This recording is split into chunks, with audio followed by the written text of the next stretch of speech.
নমস্কার, চলে এসেছি একটা রেসিপি নিয়ে। আজকে আমি মেথি পরোটা করছি।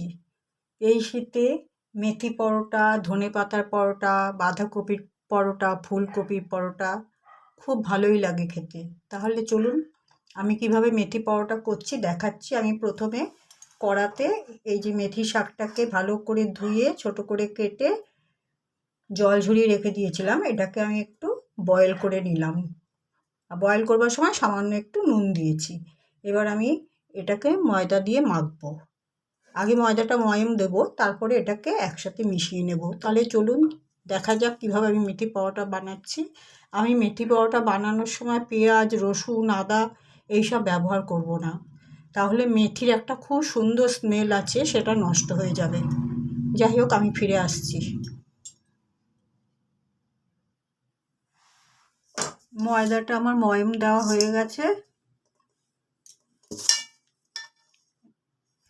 তখনই বুঝবেন এরকম হয়ে যাবে যখন, তার মানে ময়ামটা হয়ে গেছে, যে গোল হয়ে যাচ্ছে।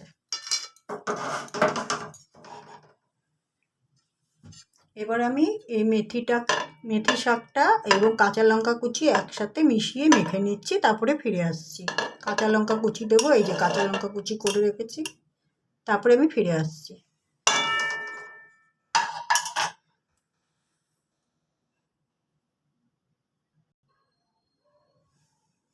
পরোটা বানানোর ডোটা আমার তৈরি করা হয়ে গেছে।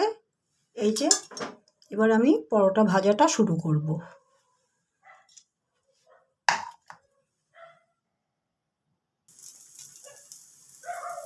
মেথি পরোটা ভাজা আমি শুরু করে দিয়েছি।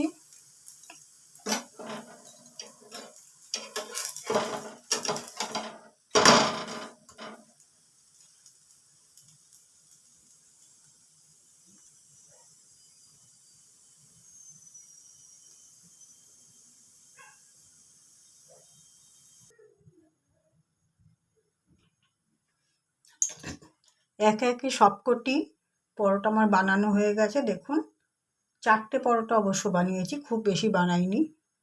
আর এই মেথি পরোটা বানানোর সময় অন্য কোনো কিছু ব্যবহার করবেন না, তাহলে মেথি স্মেলটা চলে যাবে।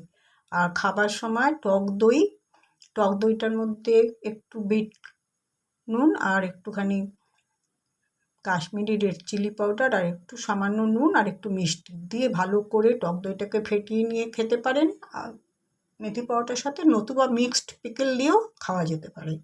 আমি রেসিপিটা পুরোই শেয়ার করলাম। যাই হোক, আমি আমার ভিডিওটা আজ এখানেই শেষ করছি। আগামীকাল একটা নতুন রেসিপি নিয়ে আসবো। সবাই ভালো থাকবেন। নমস্কার।